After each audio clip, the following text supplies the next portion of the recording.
আমি কোনোদিনই কারোর কথা খুব একটা শুনি না। হয়তো সে কারণেই আজও নতুন নতুন স্বপ্নের পিছনে আমি দৌড়ে চলেছি। কারণ আমি জানি একটাই তো জীবন। একদিন হঠাৎ জানালা খুলে দেখবো চুলে পাক ধরেছে। সময় নিঃশব্দে বুড়ো করে দিয়েছে আমাকে। তখন যেন মনে না হয়, ইস, এটা যদি করতাম।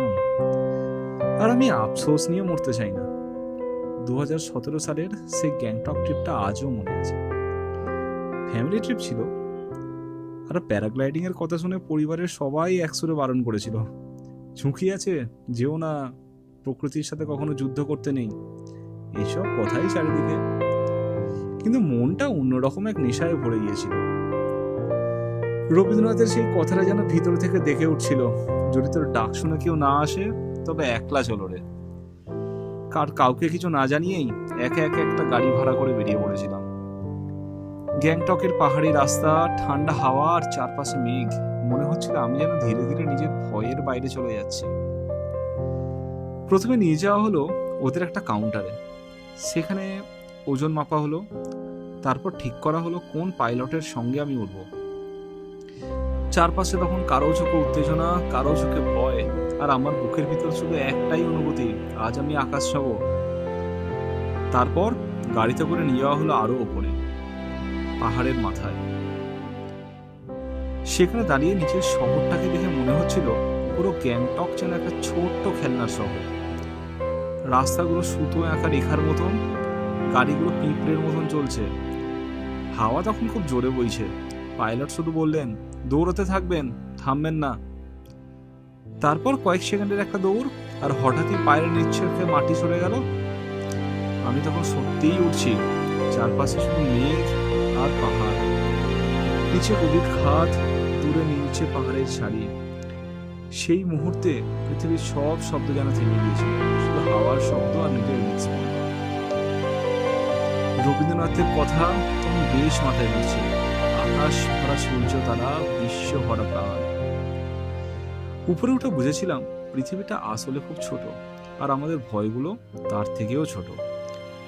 জীবনটা হয়তো খুব বড় নয়, কিন্তু গল্পে ভরিয়ে তোলার মতন যথেষ্ট বড়। তাই আজও মনে হয়, সেদিন যদি সবার কথা শুনে থেমে যেতাম, তাহলে জীবনের সবচেয়ে সুন্দর অনুভূতিগুলোর একটা হারিয়ে ফেলতাম। কারণ কিছু মুহূর্ত থাকে যেগুলো ছবিতে ধরা পড়ে না, শুধু হৃদয়ের ভিতর চিরকাল বেঁচে থাকে।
তারপর এক সময় ধীরে ধীরে নিচে নামতে শুরু করলাম।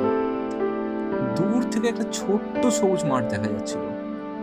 সেটাই ছিল ল্যান্ডিং স্পট, একটা ফুটবল গ্রাউন্ড। মাটি ছোঁয়ার ঠিক আগের মুহূর্তে বুকের ভিতর অদ্ভুত এক শূন্যতা তৈরি হয়েছিল। মনে হচ্ছিল এই উড়ে যাওয়াটা যেন আর শেষ না হয়। তারপর এক সময় পা ছুলো মাটিতে, চারপাশে আবার মানুষের শব্দ, শহরের কোলাহল, পরিচিত পৃথিবী।